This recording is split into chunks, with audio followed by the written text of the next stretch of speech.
모습은 세상의 패턴, 세상의 흐름에 동료돼서는 안 된다는 거예요. 그래서 그런지 저에게 그런 말씀하세요. 내가 나를 아바 아버지라고 고백하느냐? 예. 너는 하나님의 자녀냐? 예. 그렇다면 세상은 다 변질된다 할지라도 너만은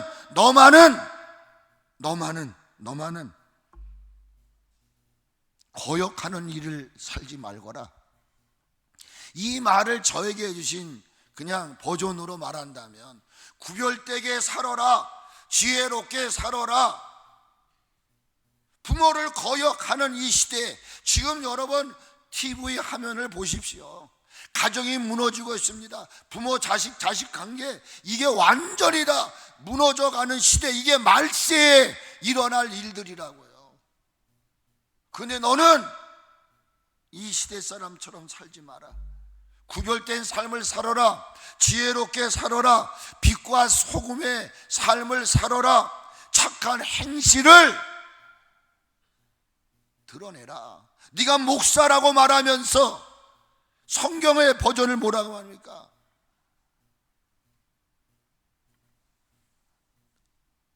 눈에 보이는 하나님은 섬기지 않는 거예요.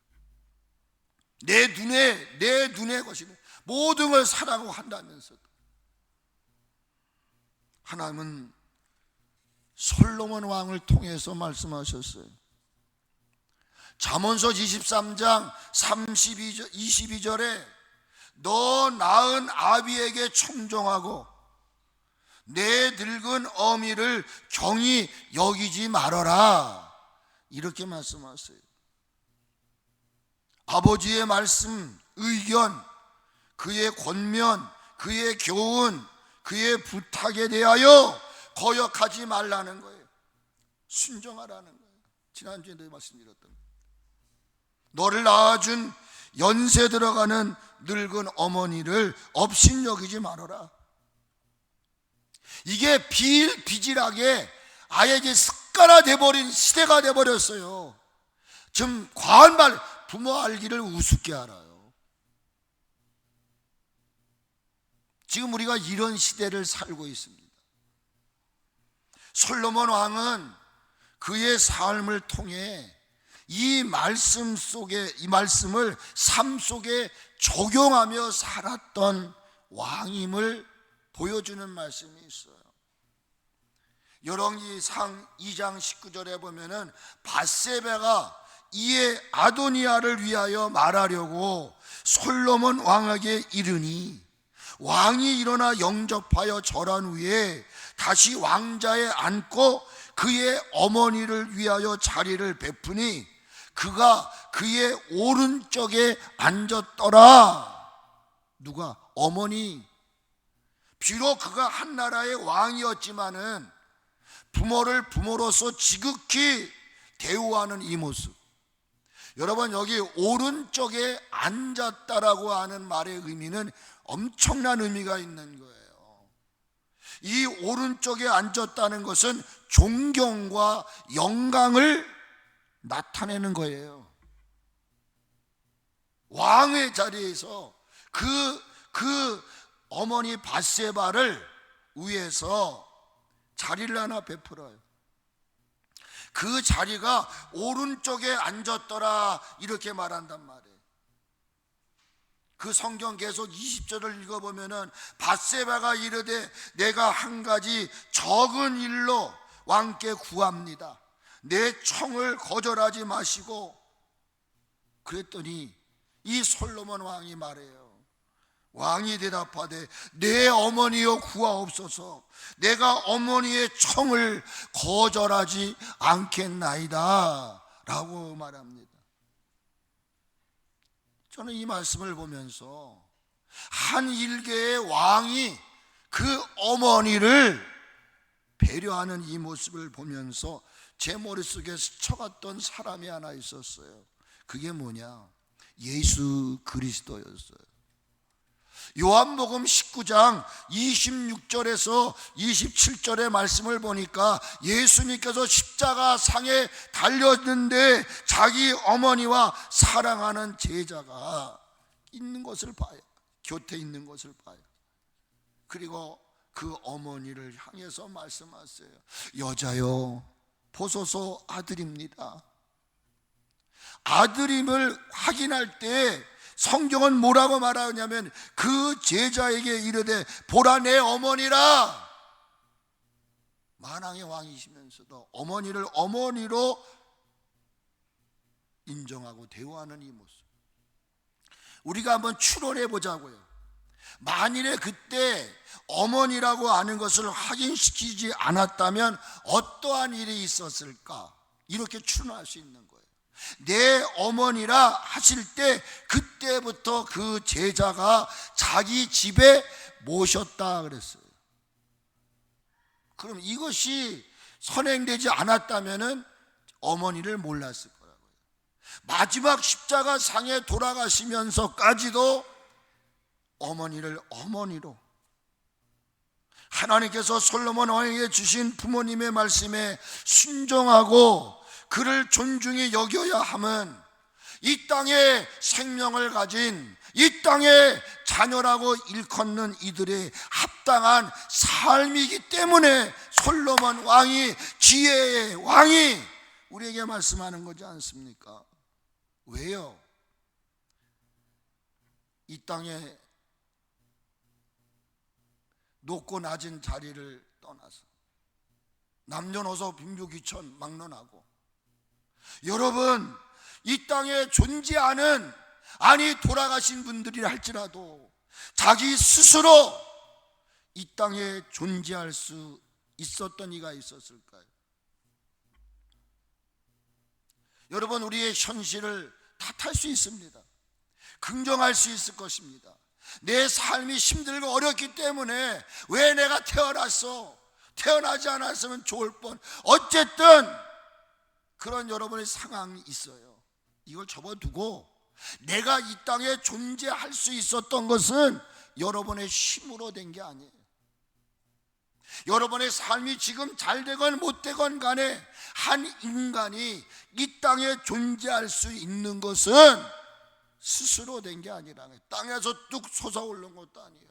하늘에서 그냥 떨어진 존재가 아니에요. 우리 각자가 이 시간까지 존재할 수 있었으면 그 누군가의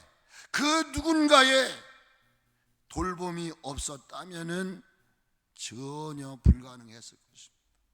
그러면 그 도움의 정체는 누구일까요? 내가 눈을 들어 산을 바라볼진대 나의 도움이 어디 있을꼬? 나의 도움은 천지를 지으신 여호와 하나님이라. 그 불가시적인, 볼 수 없는 하나님을, 나를 도왔던 그 하나님을 가시적으로 보여준 게 누구냐? 부모인 거예요. 누군가의 돌봄이 있었기 때문에, 누군가의 수고로움이 있었기 때문에 나는 이 땅에 존재한 거예요. 그가 하나님이요, 또 한 분은 누구냐? 육신의 부모입니다. 부모 없이 이 땅에 존재하는 사람이 어디 있습니까? 여러분이 어느 만큼 성장할 수 있기까지는 보이게 안 보이게 여러분의 어머니 아버지가 애썼다고 하는 것을 잊어서는 안 된다는 거예요. 이 땅의 부모님들은 자신들이 낳은 아들, 자신들이 낳은 딸 때문에 책임을 가지고, 여러분 그건 여러분 자신이 알 수 있잖아요. 내가 그냥 태어나서 내가 산 것 같지만 누군가가, 내가 이만큼 살 수 있기까지는 누군가가 나를 도왔구나. 그게 하나님이요, 그게 육신의 부모란 말이에요. 그거를 몰라.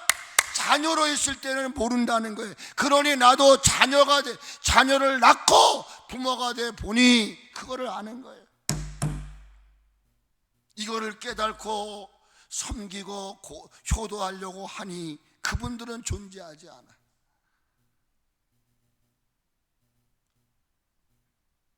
오늘도 옷을 입으면서 그 책상 책꽂이 위에 우리 어머니 영정사진이 있어요. 그냥 저 혼자 엄마 안녕. 아무것도 아니지만은 그 어머니, 그걸 떨쳐버려야 된다고 말하지만 그럴 수 없는 거죠. 이 땅의 부모들은 내가 낳았다는 것 때문에 내가 이 땅에 태어나게 했다. 그래서 양육하기 위해 쓰고 우리가 어느 만큼 자립할 수 있기까지 수고를 아끼지 않는 분들이에요. 그렇게 존중하고 그분을 귀하게 여기라는 거예요. 어머니라는 노래 중에 나실 때 괴로움 다 잊으시고 기를 때 밤낮으로 애쓰는 마음, 긴 자리 마른 자리 가라앉히시며 손발이 다 닳도록 고생하시네. 하늘 아래 그 무엇이 넓다 하오리. 어머님의 희생은 가히 없어라. 요즘에 이런 노래를 부르면 아이고 목사님 시대에 뒤떨어졌대. 자신의 생명이 이 세상에 주어진 것만으로도 어머니에게, 아버지에게 감사해야 될 줄로 믿습니다. 그런데 그러지 않거든요. 청종하시고 귀하게 여길 수 있기를 주의 이름으로 축복을 드립니다. 부모님을 공경하는 삶은 두 번째는 무엇입니까? 기쁘고 즐겁게 해드리는 것입니다. 부모님을 어떻게 하면 기쁘게 해드릴까? 어떻게 하면 즐겁게 해드릴까? 잠언서 23장 25절에 내 부모를 즐겁게 하며 너 낳은 어미를 기쁘게 하라, 이렇게 말씀하세요. 골로새서 3장 20절에 자녀들아 모든 일에 부모에게 순종하라, 이는 주 안에서 기쁘게 하는 것이라고 말합니다. 압니다. 누군가를 기쁘게 한다는 것, 누군가를 즐겁게 해드린다는 것은 여러분 그렇게 쉽지 않고 만만하지 않은 것입니다. 그렇다고 포기해서는 안 된다는 것입니다.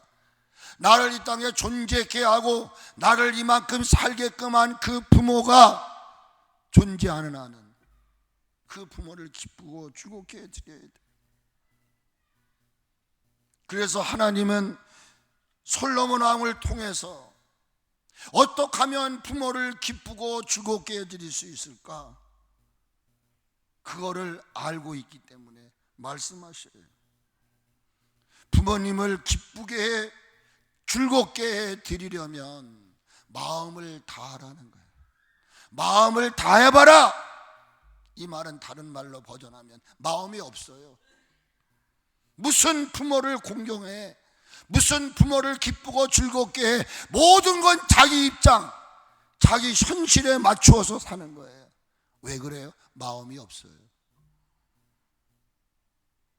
부모를 정말 기쁘고 즐겁게 해드리려면 솔로몬 왕의 지혜가 뭐냐? 마음을 다하라.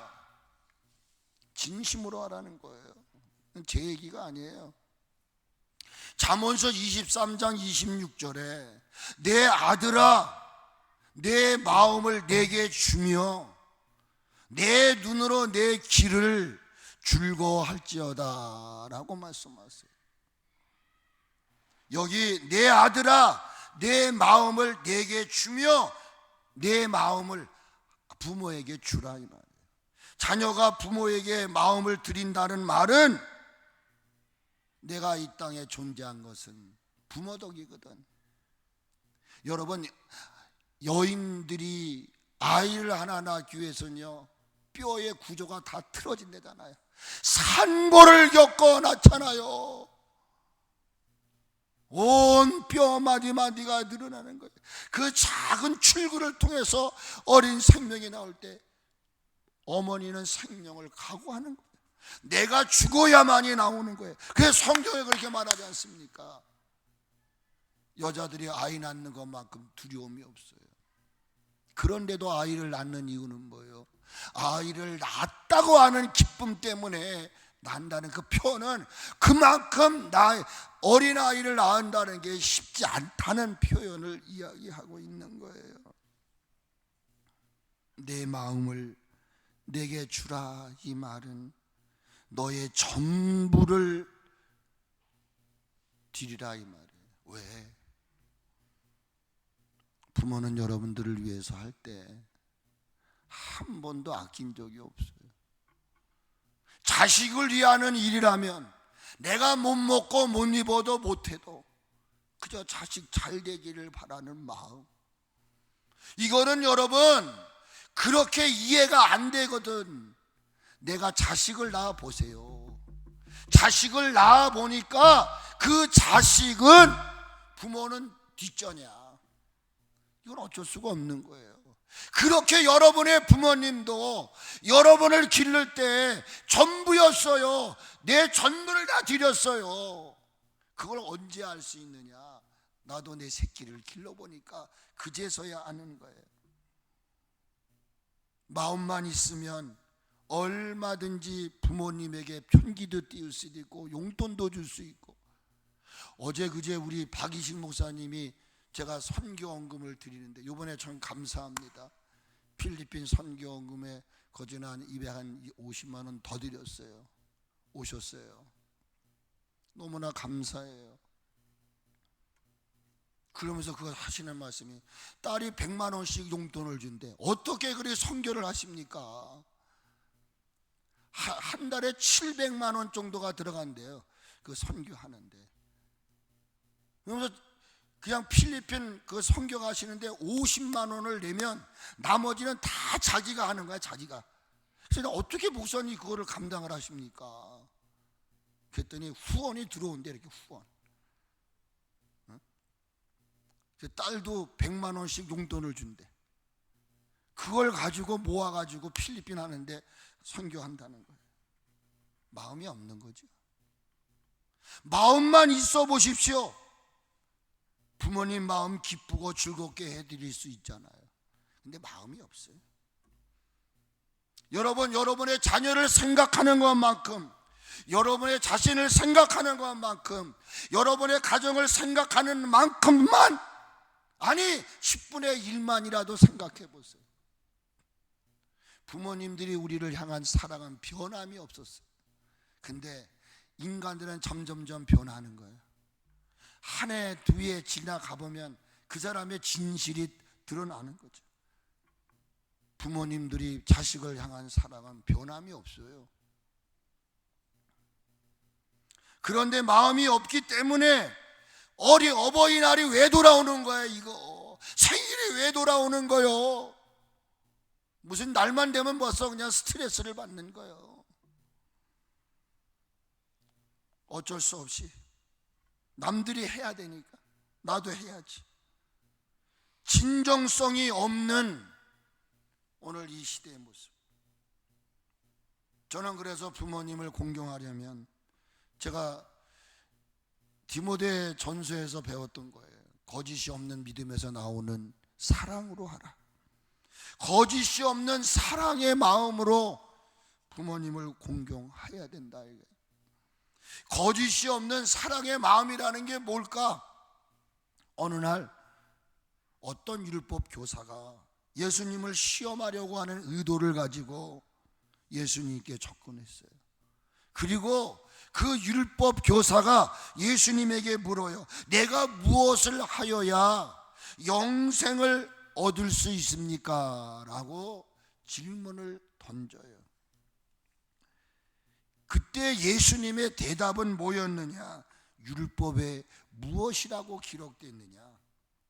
율법에 어떻게 읽었느냐? 누가복음 10장 26절의 말씀이에요. 어떻게 기록됐느냐는 거예요. 어떻게 네가 읽었느냐는 거예요. 중요한 얘기에 지금 이 말씀. 여러분, 율법 교사가 답을 합니다. 누가복음 10장 27절에 대답하여 이르되 내 마음을 다하고 목숨을 다하고 힘을 다하고 뜻을 다하여 주 너의 하나님을 사랑하라. 그리고 또한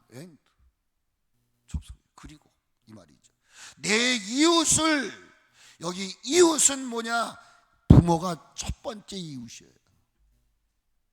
1계명과 4계명은 하나님에 대한 것이에요.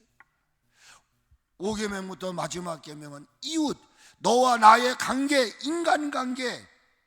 네가 하나님을 사랑하는 것처럼 내 이웃을 내 자신같이 사랑하라고 말씀하네요.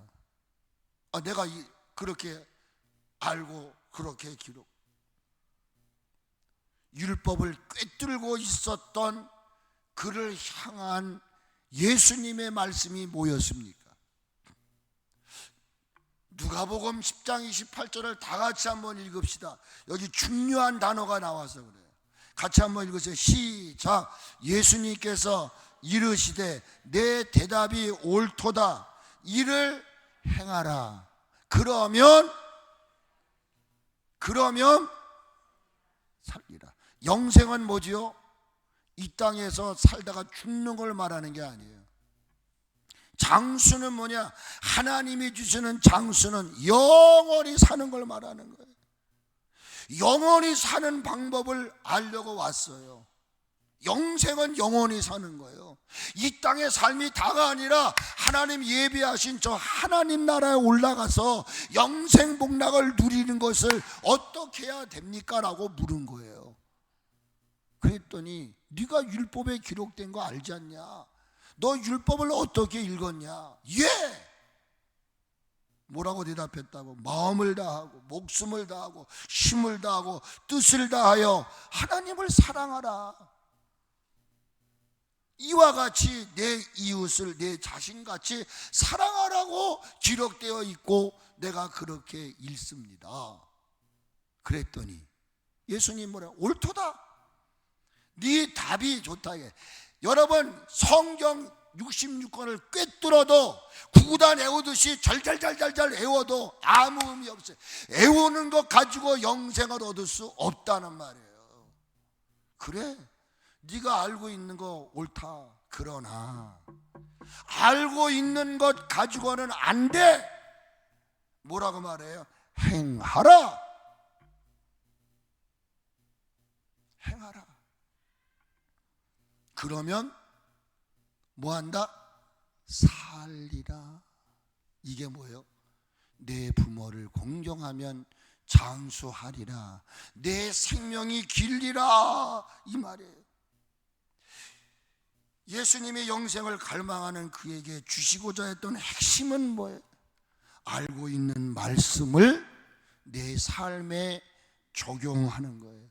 이것이 영생을 누리는 길이요, 이것이 아까 말씀 신명기 에베소서에 말씀했던 대로 장수하는 길인 줄 믿으시기를 축복합니다. 그래서 신명기 6장 5절에 탈무드에 이스라엘의 자녀는 나면서부터 그 아이들에게 주목시키는 게 있어요. 길을 걸어 앉을 때든지 너는 마음을 다하고 뜻을 다하고 힘을 다하여 내 하나님을 사랑하라. 이것을 어렸을 때부터 철저하게 유태인들은 가르치는 거예요. 근데 이 말씀의 근거가 어디 있느냐? 레위기서 19장 18절의 말씀인 거예요. 원수를 갚지 말며 동포를 원망하지 말며 내 이웃 사랑하기를 내 자신같이 사랑하라. 이 말씀을 하시는 분은 누구냐? 나는 여호와라. 애굽 땅 종되었던 곳에서 이끌어낸 이유가 뭐예요? 세상에서 막 살던 저와 여러분을 교회로 이끌어낸 분은 하나님이란 말이에요. 하나님의 백성의 독특함, 탁월함을 드러내기 위해서. 여기 마음과 뜻과 힘을 다하여라는 말은 최선을 다하는 거예요. 아까 얘기했어요. 어버이줄이 되니까, 무슨 날이 되니까 눈가림으로만 하려고 여러분, 나를 위해, 자신들을 위해서 할 때는요 그런 거 생각하지 않아요. 근데 왜 유독히 나를 이 땅에 존재했게 했던 그 부모님들에 대해서는 그저 수박 거달기식으로 에베소서 6장 6절에 말하자에 눈가림으로 하여 사람을 기쁘게 하는 자처럼 하지 말고 그리스도의 종들처럼 마음으로 하나님의 뜻을 행하라 말이에요.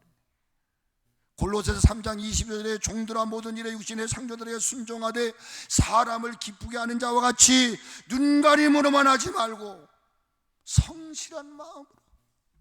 부모는 큰 거 바라지 않습니다. 자그마한 말 한마디라도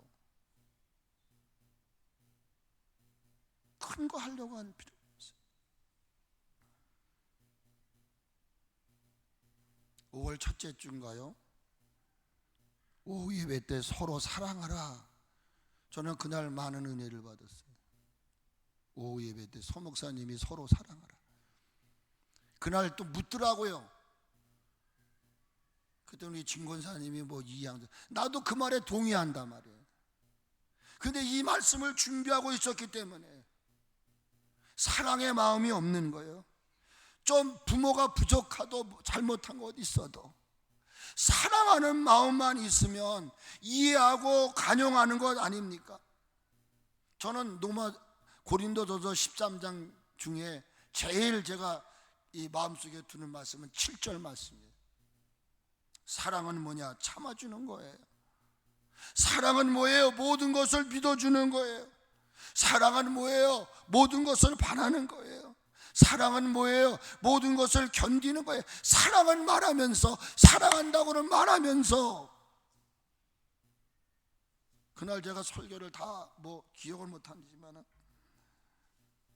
서로의 눈높이를 맞추면 되는데, 부모의 마음을 좀 이해하고 부모는 자식의 마음을 좀 이해하는 서로의 눈높이를 맞추고 상대를 이해하려고 하는 마음만 있으면 얼굴 찡그리고 살 필요도 없어요.